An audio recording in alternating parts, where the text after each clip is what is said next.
So তুমি যখন একটা এমসিকিউ সলভ করবা তোমাকে প্রধানত যেটা মাথায় রাখতে হবে তোমার কোয়েশ্চনটা কি বলতেছে এবং অপশনগুলো তোমাকে বুঝতে হবে, বুঝে তোমাকে সেটা উত্তরটা দিতে হবে।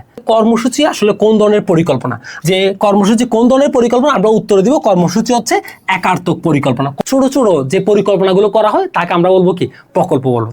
আসসালামু আলাইকুম প্রিয় বিশ্ববিদ্যালয় ভর্তি পরীক্ষার্থীরা, আমরা আজকে আলোচনা করব ঢাকা বিশ্ববিদ্যালয়ের গ ইউনিটের অর্থাৎ বিবিএ ভর্তি পরীক্ষা শিক্ষাবর্ষ 24 এবং 25 সালের যে ম্যানেজমেন্টের যে এমসিকিউগুলো আছে সেই এমসিকিউগুলো নিয়ে আমরা অ্যানালাইসিস করব। আমরা বোঝার চেষ্টা করব এই প্রশ্নগুলো আসলে কোন জায়গা থেকে আসে, আমরা প্রশ্নের প্যাটার্নটা বোঝার চেষ্টা করব এবং আমরা কিভাবে উত্তরটা দিব সেই বিষয়ে আমরা বিস্তারিত আলোচনা করব। তোমরা যদি আজকে এটা মনোযোগ সহকারে এই এমসিকিউগুলো আমার সাথে সলভ করো তাহলে তোমাদের যেটা সুবিধা হবে, তোমরা বুঝতে পারবে যে প্রশ্নের প্যাটার্নটা কিভাবে আসলে বোঝা যায় এবং কিভাবে সলভ করা যায়। এবং প্রশ্নের প্যাটার্ন যদি তুমি বুঝতে পারো আলটিমেটলি তুমি পরীক্ষায় কোন জায়গা থেকে প্রশ্ন আসবে সেটা তুমি বুঝতে পারবা। তাহলে আমাদের প্রিভিয়াস ইয়ারের কোয়েশনগুলো আমরা অ্যানালাইসিস শুরু করব। আমরা প্রথম এমসিকিউটা দিয়ে আমরা শুরু করতেছি। প্রথম এমসিকিউ আমাদের আছে কর্মসূচি আসলে কোন ধরনের পরিকল্পনা। আমরা যখন একটা প্রশ্ন অ্যানালাইসিস করব আমাকে বোঝার চেষ্টা করতে হবে এই প্রশ্নটা আসলে কোন জায়গা থেকে আসছে, কোন ধরনের প্রশ্নটা আসছে। ঠিক আছে, আমরা দেখতেছি কর্মসূচি কোন ধরনের পরিকল্পনা, এটা হচ্ছে পরিকল্পনা একটি প্রকারভেদ, এটি পরিকল্পনার প্রকারভেদ থেকে আসছে। তার মানে তোমাকে বুঝতে হবে পরিকল্পনার প্রকারভেদ থেকে যেভাবে আসছে অন্যান্য সংগঠনের প্রকারভেদ, রাষ্ট্রীয় ব্যবসায়ের প্রকারভেদ, ঠিক আছে, অন্য সমবায়ের প্রকারভেদ, ওই প্রকারভেদগুলো থেকে পরীক্ষার প্রশ্ন আসতে পারে। আমাকে এভাবে চিন্তা করতে হবে। তাহলে শুরুতে আমরা দেখি এখানে আমাকে আসছে কর্মসূচি কোন ধরনের পরিকল্পনা। আমরা জানি কর্মসূচি আসলে কি, আমাকে আগে বুঝতে হবে কর্মসূচি আসলে কি। আমরা জানি কর্মসূচি হচ্ছে এটি এমন একটি পরিকল্পনা যেটি নির্দিষ্ট লক্ষ্য অর্জনের জন্য বড় একটি পরিকল্পনা। নির্দিষ্ট লক্ষ্য অর্জনের জন্য বড় একটি পরিকল্পনাকে কি বলা হয়, কর্মসূচি বলা হয়। যেমন আমি যদি বলি আমি 100 বেডের একটা হসপিটাল নির্মাণ করব, তাহলে এটা একটা কর্মসূচি। 100 বেডের একটা হসপিটাল নির্মাণ করবে, এটি একটি কর্মসূচি। এটিকে আমরা বলছি কি, এটি একটি কর্মসূচি বা প্রোগ্রাম। এখানে প্রশ্ন আসতেছে কর্মসূচি কোন ধরনের পরিকল্পনা। এখন আমরা এখান থেকে অপশনগুলো দেখব। কর্মসূচি কোন ধরনের পরিকল্পনা, দেখো এখানে আছে প্রথম আছে স্থায়ী পরিকল্পনা, মধ্যমেয়াদী পরিকল্পনা, একার্থক পরিকল্পনা, কৌশলগত পরিকল্পনা। এখন আমাকে জানতে হবে আসলে পরিকল্পনাগুলো আসলে কীরকম। স্থায়ী পরিকল্পনা আমরা জানি যেই পরিকল্পনা একবার করা হয় কিন্তু বারবার এটার ফল পাওয়া যায়, বারবার এটা কাজে লাগানো যায়। পুনঃ কাজের জন্য যে পরিকল্পনা করা হয় তাকে স্থায়ী পরিকল্পনা বলে। তার মানে এটা স্থায়ী পরিকল্পনা না।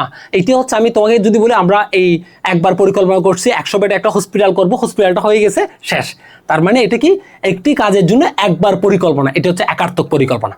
তাহলে একটি কাজের জন্য একবার পরিকল্পনা করাকে কি বলা হয়, একার্থক পরিকল্পনা।